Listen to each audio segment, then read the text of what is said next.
오늘 말씀에서 경주, 그러니까 영어 번역으로 레이스라고 하는데요. 이 단어의 원래 뜻이 뭐냐면요. 화면 보여주세요. 이겁니다. 영어 단어로 agony, 고통이란 뜻이에요. 고통이란 뜻. 올림픽이나 어떤 그 육상 경기에 보면 선수들이 열심히 달리잖아요. 그것을 클로즈업해서 보잖아요. 그러면 선수들 얼굴이 다 어그러져 있습니다. 그렇죠? 정말 죽을 힘을 다해서 그 레이스에 임하는 것을 우리가 알 수 있어요. 그런데 바로 그 모습이 우리가 달려야 하는 이 신앙의 여정, 인생길을 신앙을 갖고 걸어가는, 달려야 하는 그 모습이라는 겁니다. 그런데 거기서 끝이 아닙니다. 4절 보면요, 이 레이스를 이렇게 설명하기도 합니다. 너희가 죄와 싸우되 아직 피 흘리기까지는 대항하지 않냐고. 이 레이스를 싸움이라고 표현을 하죠. 싸움. 그래서 싸움이 그냥 말다툼하고 그냥 투닥투닥 싸우는 게 아니라 어떤 싸움입니까? 피 흘리기까지 해야 되는 그런 싸움. 사실 여기에 싸움이라고 번역된 이 단어는요, 원래 뜻은 저겁니다. 레슬링. 영어 단어로 이런 말 있죠. wrestle, 이런 말 있죠. 이 말은요, 어떤 문제를 가지고 밤새도록 씨름하는 것을 말해요. 아마 우리 형제들 가운데는 또 자매들 가운데 씨름해 보신 분들 아실 겁니다. 씨름해가지고 상대방을 딱 잡는 순간은요, 그때부터 긴장을 늦출 수가 없어요. 항상 긴장해야 되고 힘을 줘야 되고요. 집중하지 않으면 단번에 상대방에게 넘어가 버리죠. 여러분들이 아마 어떤 문제를 가지고 밤새도록 몇 날 며칠 고민해 본 그런 적이 있을 겁니다. 이 레이스가 바로 그런 시간이란 겁니다. 그런 시간. 이 싸움이라는 단어를요, 우리에게 조금 더 익숙한 용어로 바꾸자면 저는 이렇게 바꾸고 싶어요. 그 격투기. 우리 그 UFC 있죠, UFC. 뭐 정찬성, 김동현 나오는 그 UFC 있죠. 그 사람들 경기하는 거 보면요, 피가 나는 거는 예산일입니다. 항상 피가 나요. 코가 부러지기도 하고요, 눈이 찢어지기도 하고요, 때로는 팔도 부러지고 다리도 부러지고 갈비뼈도 부러지더라고요. 아마 경기에 임하는 선수들은요, 이거 다 예상하고 들어갈 겁니다. 오늘 다칠 것 같다. 경기하다 보면 피를 흘릴 수도 있을 것 같다. 선수들 가운데 나는 오늘 경기하면서 한 대도 안 맞을 거야, 나는 오늘 경기하면서 피 한 방울도 안 흘릴 거라고 확신하고 들어간 사람은 아마 없을 겁니다. 물론 안 맞으면 좋겠죠. 물론 맞긴 싫어하겠죠. 그러나 그 선수들은 내가 이 격투기를 하면서 내가 아무리 최선을 다하고 내가 아무리 실력이 좋아도 어느 정도는 맞을 수 있고 어느 정도는 피를 흘릴 수 있다는 것을 다 알고 이 경기장에 들어갈 거예요. 우리가 신앙을 가지고 달리는 인생의 레이스가 바로 그렇다는 거예요.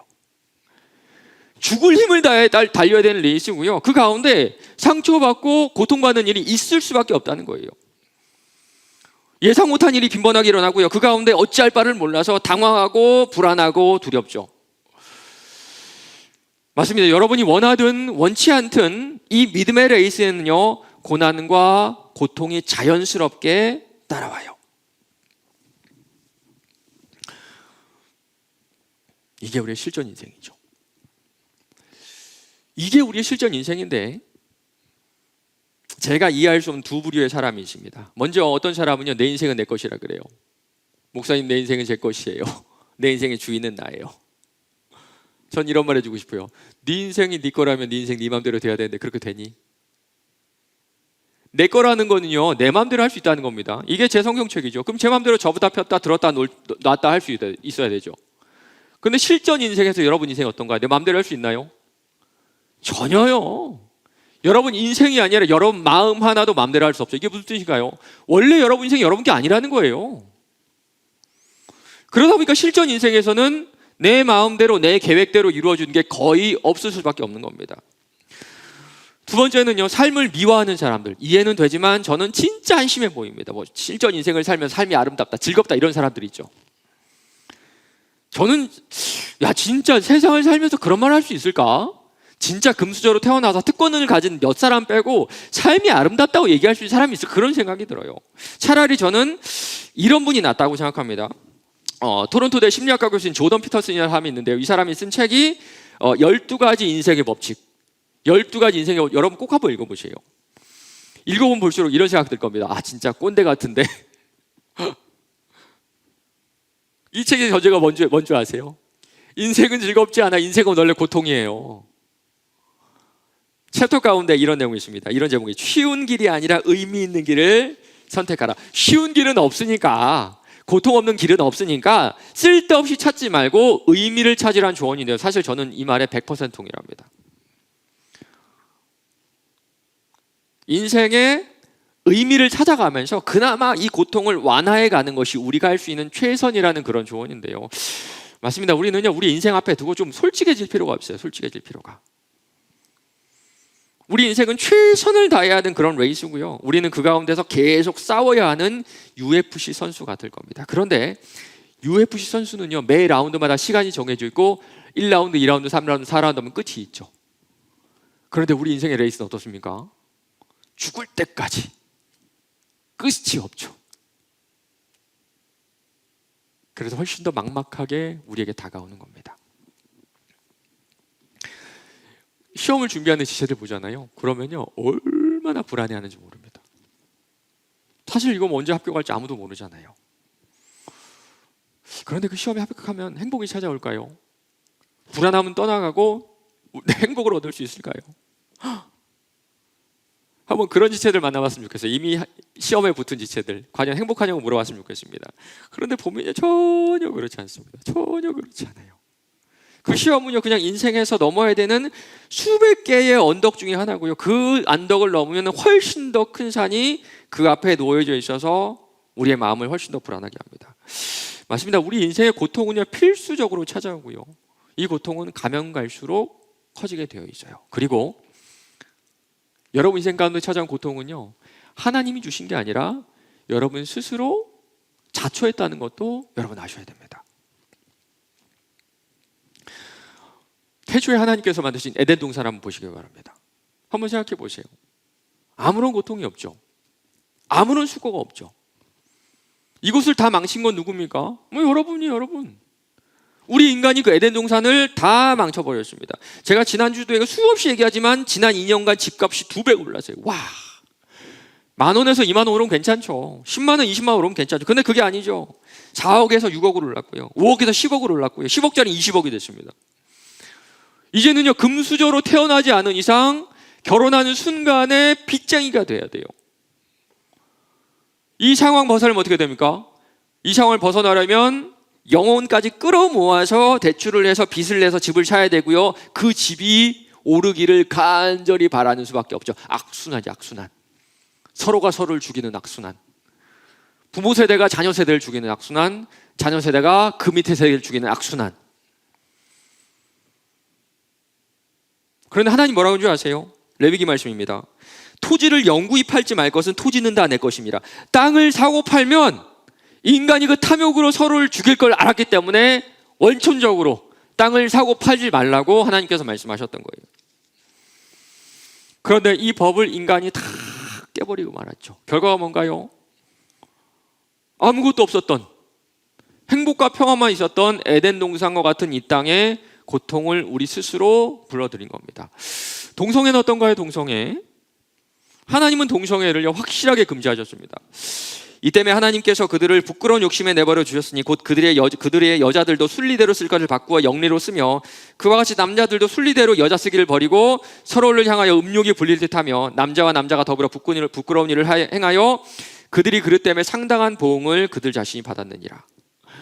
이 얘기가 인권 얘기하는 인권 얘기 우리 나중에 한번 해보기로 하고요. 우리 팩트 한번 봅시다. 팩트. 이 법을 어긴 결과가 뭔지 아세요? 그 다음에 한번 보여주세요. 미국 질병관리본부 발표 자료입니다. 미국 청소년 에이즈 감염 경로의 90% 이상이 남성 간 성행임이 설문조사를 통해 밝혀졌다. 와우. 런던 보건국 공식 발표 자료입니다. 매독 감염자의 90% 이상이 남성 간 성행위를 하는 자들이다. 병이 없었던 세상에 인간이 수많은 병들을 들어와서 탐욕으로 스스로를 고통스럽게 하고 있죠. 기후는 어떤가요? 정말 죄송합니다. 미친 날씨 아닌가요? 이틀 전에 반팔 입었는데 지금은 너무나 춥죠.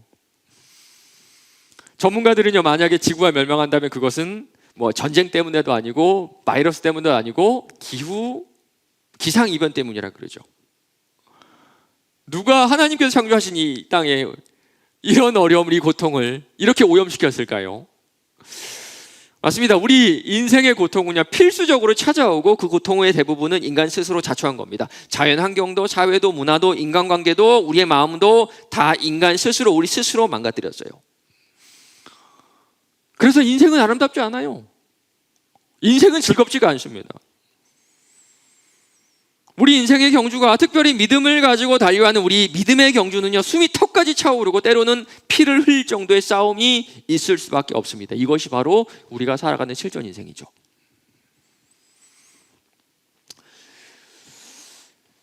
그럼에도 불구하고 5절부터는요, 우리가 이 믿음의 경주를 왜 달려야 되는지 그 이유를 말해주고 있어요. 또 아들들에게 권하신 것 같이 너에게 권면하신 말씀도 잊었도다. 일러스되 내 아들아, 주의 징계하심을 경히 여기지 말며 그의 꾸지람을 받을 때에 낙심하지 말라. 주께서 그 사랑하는 자를 징계하시고 그 받아들이시는 아들마다 채찍질하심이라. 저희 아이들이 저한테 자주 하는 얘기가 있습니다. 얼마 전에 들었어요. 아빠, 잔소리 좀 하지 마. 제가 진짜 그렇게 잔소리 하나 봐요. 그런데 잔소리를 안 할 수가 없어요. 저는요, 제 아이들에게 제가 깨달은 모든 삶의 인생의 교훈, 그리고 그 인생을 살아가는 팁이 있잖아요. 그런 것들을 주고 싶거든요. 저희 부모님에게 저희 부모님이 저에게 알려주신 인생의 교훈들, 팁들 플러스 제가 깨달은 교훈들, 팁들 해가지고 제 아이들에게 다 알려주고 싶어요. 때로는요, 매를 들기도 합니다. 매를 들어서라도 제대로 사는 법을 가르쳐주고 싶어요. 왜 때려서라도 우리 아이들에게, 제 아이들에게 제대로 사는 법을 가르쳐줘야 될까요? 어떤 학자가 이런 말 하더라고요. 육아의 목표는 아이를 길러내는 것이 아니라 어른이 될 아이를 준비시키는 것이다. 저는요, 이 말에 100% 동의합니다.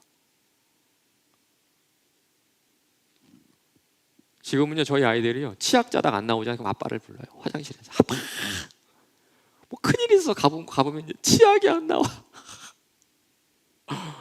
이 외에도요, 하루에도 진짜 수천 번 수만 엄마 봐. 엄마, 아빠. 아직은요, 치약을 끝까지 짜서 쓴 노하우도 없고요, 치약을 이렇게 누르는 그런 힘도 없어요. 그래서 저는요, 이 조금 남아있는 치약을 짜서 쓰는 법을 알려주면서 거기다가 플러스 인생의 팁이죠, 지렛대 원리도 알려줍니다. 거기 끝을 누르면 치약이 나와. 맞습니다. 아이들은요, 부모에게 배워야 돼요. 때로는 말로 배우고요, 말로 되지 않으면 맞아서라도, 나쁜 습관, 나쁜 행동은요, 혼을 내서라도 바르게 잡아야 됩니다. 그래서 혼자 우뚝 설 수 있는 어른으로 자라게 하는 것이 부모의 역할이고 부모의 사명이에요. 하나님이 우리를 이렇게 길러내세요. 우리의 죄를 아무 이유 없이 용서하시는 자유로운 아버지기도 하시지만, 동시에 우리를 영적 어른으로 길러내시는 우리의 아버지. 운동선수를 가르치는 코치를 한번 생각해 보시기 바랍니다. 5절에 나오는 징계가 우리가 생각할 때는 어떤 처벌을 떠올리지만 더 정확한 번역은 훈련이고 훈육이라고 했어요. 그렇죠? 하나님은 우리가 치약 하나 내 힘으로 짜지 못하는 어린이로 남길 바라는 게 아니라 이제는 도리어 아버지를 이해하는 어른이 되기를 원하신다는 겁니다. 이는 젖을 먹는 자마다 어린아이니 의의 말씀을 경험하지 못한 자요, 단단한 음식은 장성한 자의 것이니 그들은 지각을 사용함으로 연단을 받아 선악을 분별하는 자들이니라. 그래서 사용하시는 것이 이 악한 세상의 상황과 환경과 사람들입니다. 팀 켈러 목사님은요, 요셉을 예로 드는데 정말 적절한 것 같아요. 아버지 야곱이 요셉을 편애해서 요셉이 어떤 사람이 됩니까? 37장 2절입니다. 요셉이 17세의 소년으로 그의 형들과 함께 양을 칠 때에 그의 아버지 아내들 비라와 실바의 아들들과 더불어 함께 있었더니 그가 그들의 잘못을 아버지께 말하더라. 천지분간목난은 못하는 망나니가 되죠. 이스라엘 사회는요, 우리나라랑 상당히 비슷해가지고 위계 질서가 있는 그런 사회였습니다. 장자의 권위가 있고 장자의 권위를 지켜주는 그런 사회. 그런데 요셉은 이 아버지의 삐뚤어진 사랑, 아버지의 잘못된 사랑을 등에 업고 형의 잘못을 고자질하고 얘기를 그냥 필터링 없이 막 하거든요. 요셉이 꿈을 꾸고 자기 형들에게 말하며 그들이 그를 더 미워했더라. 야, 이거 말하면 안 돼요. 근데 필터링 없이 얘기해. 이 아버지의 불완전한 사랑이 아들들을 망치고 아들의 관계도 다 깨버렸던 겁니다. 형들도 나쁜 사람이죠. 아무리 미워도 동생인데 죽이려고 하다가 조금 마음의 양심이 걸렸는지 외국 상인들에게 팔아버리고 아버지에게는 그 아들이 죽었다고 말하죠.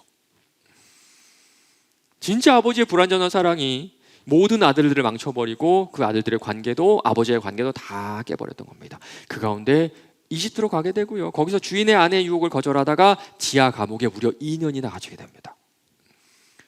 그 후에 하나님의 놀라우신 인도하심으로 이집트의 총리가 되고요, 아주 나중에 형들을 만나게 되는데 그때 이런 말을 해요. 당신들은 나를 해하려 하였으나 하나님은 그것을 선으로 바꾸사 오늘같이 많은 백성의 생명을 구원하게 하시려 하셨나니. 자기밖에 모르는 철부지 아이가, 정말 아무것도 모르는 망나니가 이집트뿐만 아니라 주변국들의 모든 사람의 생명을 살리는 이집트 총리가 되어줍니다. 나도 연약했고요, 사람들도 악했고 상황은 열악했지만 하나님께서는 그 모든 환경을 통해서 요셉을 영적 어른으로 훈육하고 길러 나가셨던 거예요. 이제 여러분 나이쯤이면 좀 깨달을 것 같아요. 여러분 부모님 불완전하죠, 그렇죠? 10절입니다. 그들은 잠시 자기의 뜻대로 우리를 징계하였거니와. 저도요, 제 아이들 잘 기르기 위해 가지고 최선을 다하는데 후회할 때가 더 많습니다. 어쩌면요, 제 뜻대로 아이들을 지금까지 훈육해왔던 것이 도리어 아이들의 마음 가운데 상처를 줬는지도 몰라요. 그러나 우리 하나님은 아니죠. 완전하신 아버지, 우리 하나님 아버지는 우리를 둘러싼 상황과 환경과 관계와 문제들을 통해서 내 마음을 깨시는 것이 아니라 내 마음 속의 죄를 깨버리세요. 오직 하나님은 우리의 유익을 위하여 그의 거룩하심에 참여하게 하시느니라. 무릇 징계가 당시에는 즐거워 보이지 않고 슬퍼 보이나 후에 그로 말미암아 연단받은 자들은 의와 평강의 열매를 맺느니라. 우리가 인내로 그 레이스를 달려나갈 때 우리를 연단하시고 아이에서 어른으로, 새싹에서 열매를 맺는 큰 나무로 그제서 키워나가신다는 겁니다. 그리고 우리 주님은요, 우리가 그 인생길을 어떻게 달려가야 되는지도 알려주세요. 모든 무거운 것과 얽매이기 쉬운 죄를 벗어버리고 인내로서 우리 앞에 당한 경주를 하며, 먼저 무거운 것을 다 벗어야 됩니다. 마라톤 선수 한번 생각해 보시기 바랍니다. 최소한의 옷만 입고 달리죠. 가방 맨 사람은 없고요, 지갑을 들고 다니는 사람도 없어요. 스펄전 목사님은요, 우리가 벗어버려야 되는 무거운 것들을 이렇게 설명해 주고 있습니다. 모든 근심과 염려와 성급함과 욕심과 분노와 탐욕과 이기적 욕망을 내려놓으십시오. 돌아보게 하는 거, 돌아보면요, 내 인생을 무겁게 하는 거는요, 내 걱정이고 내 욕심이고 내 이기적인 욕망 아니던가요? 돌아보면 내 인생을 무겁게 하는 거는요, 남을 이겨보려는 우월감이고요, 내가 너보다 낫다는 특권의식이고요, 그것들을 통해 얻고 싶은 자기 만족이, 자기 사랑이 내 인생의 레이스를 무겁게 해요. 우리가 이것을 내려놓아야 그제야 이 인생의 믿음의 레이스를 달려갈 수가 있어요. 두 번째는요, 나를 얽매는 죄를 벗어버리려고 하네요.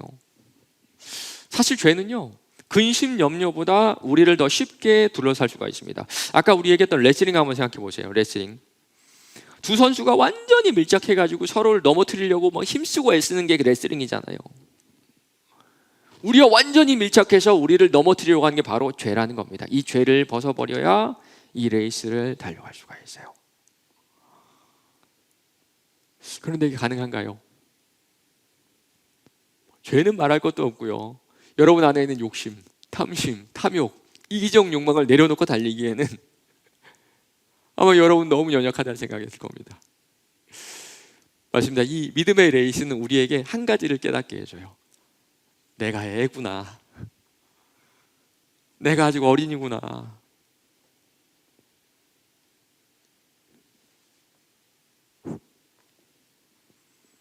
저도 가끔 그런 생각하거든요. 나이만 먹었나? 나이는 이제 온전한 어른인데요, 제 안에 있는 저는 아직 어린아이 같아요. 어린아이 그대로. 여러분 어떠세요? 우리 청년부 지체 가운데 어떤 그 지체가 글을 쓰는 지체가 있는데, 그 지체가 쓴 그 에세이 제목이 어른아이입니다. 어른아이. 저는 이 말이 딱 맞는 것 같아요. 어른아이. 정말 우리 어른아이 아닌가요?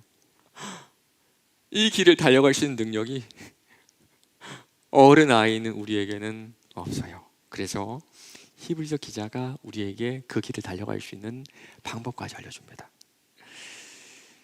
믿음의 주요 또 온전하게 하시는 이인 예수를 바라보라. 예수를 바라보는 게 답이라 그럽니다.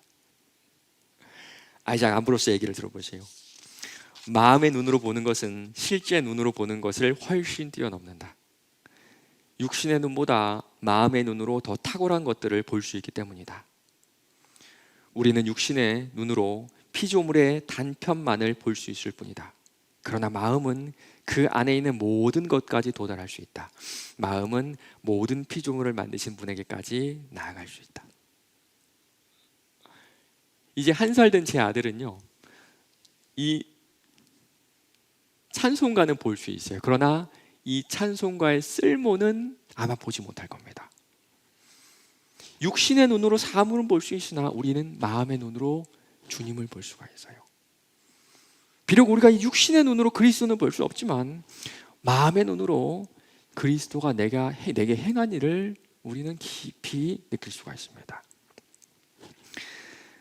너희 마음의 눈을 밝히사, 너희 마음의 눈을 밝히사, 너희 마음의 눈을 밝히사 그의 부르심의 소망이 무엇이며 성도 안에서 그 기업의 영광의 풍성함이 무엇이며 그의 힘의 위력으로 역사하심을 따라 믿는 우리에게 베푸신 능력의 지극히 크심이 어떠한 것을 너희로 알게 하시기를 구하노라. 사랑하는 우리 청년 여러분, 매일 아침마다 달릴 수밖에 없는 이 레이스를 달려나갈 때 여러분이 이렇게 기도하시기 바랍니다. 주님, 제 마음의 눈을 밝혀주세요. 제 마음의 눈을 뜨게 하셔서 제 마음으로 그리스도를 느끼고 당신께서 하신 일을 알게 해주세요.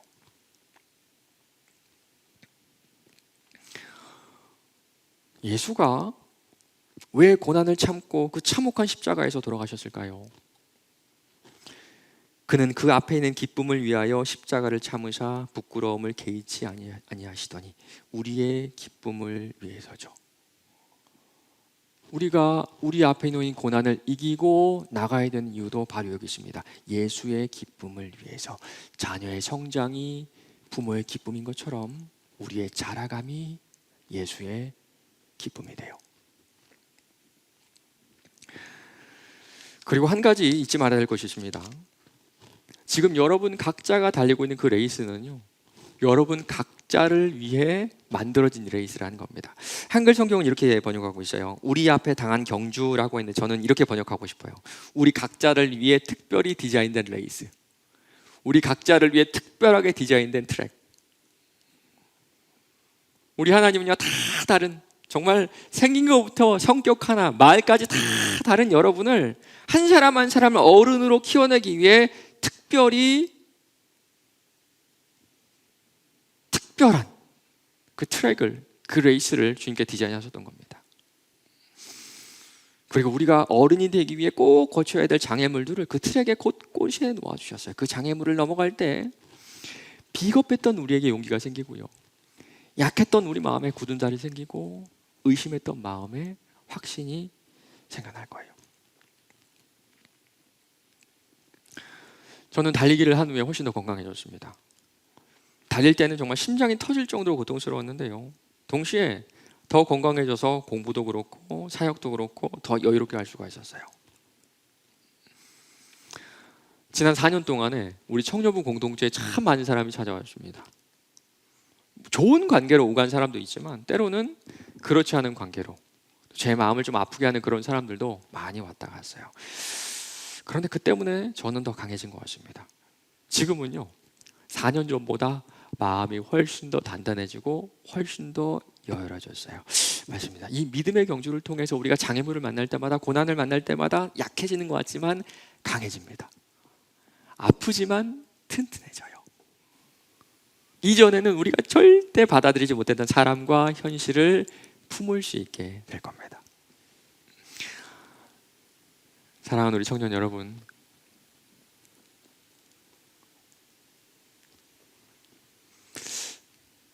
지금 여러분도 각자의 고난 가운데 있는 줄 알아요. 그렇다면 여러분 예수를 바라보시기 바랍니다. 다른 모든 문제들로부터 눈을 돌려 여러분을 위해 십자가에 달려 돌아가신 그분을 마음의 눈으로 보세요. 그러면 그제야 우리는 지금까지 내가 대했던 그 문제를 전혀 다른 방법으로 대하기 시작할 거고요. 그 과정이 우리를 조금씩 자라게 해요. 말씀 맺겠습니다. 저희 아이들은요, 여전히 저랑 제 아내를 아침부터 저녁까지 부릅니다. 아침 일어나자마자 아빠, 엄마, 이거 해주세요, 저거 해주세요. 그런데 돌아보면 저도 그랬던 것 같아요. 어릴 때 저희 어머니가 그랬어요. 제발 나 좀 그만 불러라. 근데 어른이 되니까요, 질문이 달라지던데요. 아버지, 혹시 필요한 거 없으세요? 어머니, 혹시 제가 해드릴 게 있을까요? 이제는 도리어 부모님의 관심에 귀를 기울이고 그 필요에 관심이 생기더라고요. 이제 여러분도 주님의 필요를 채워나가는 영적 어른이 되기를 소망하시기 바랍니다.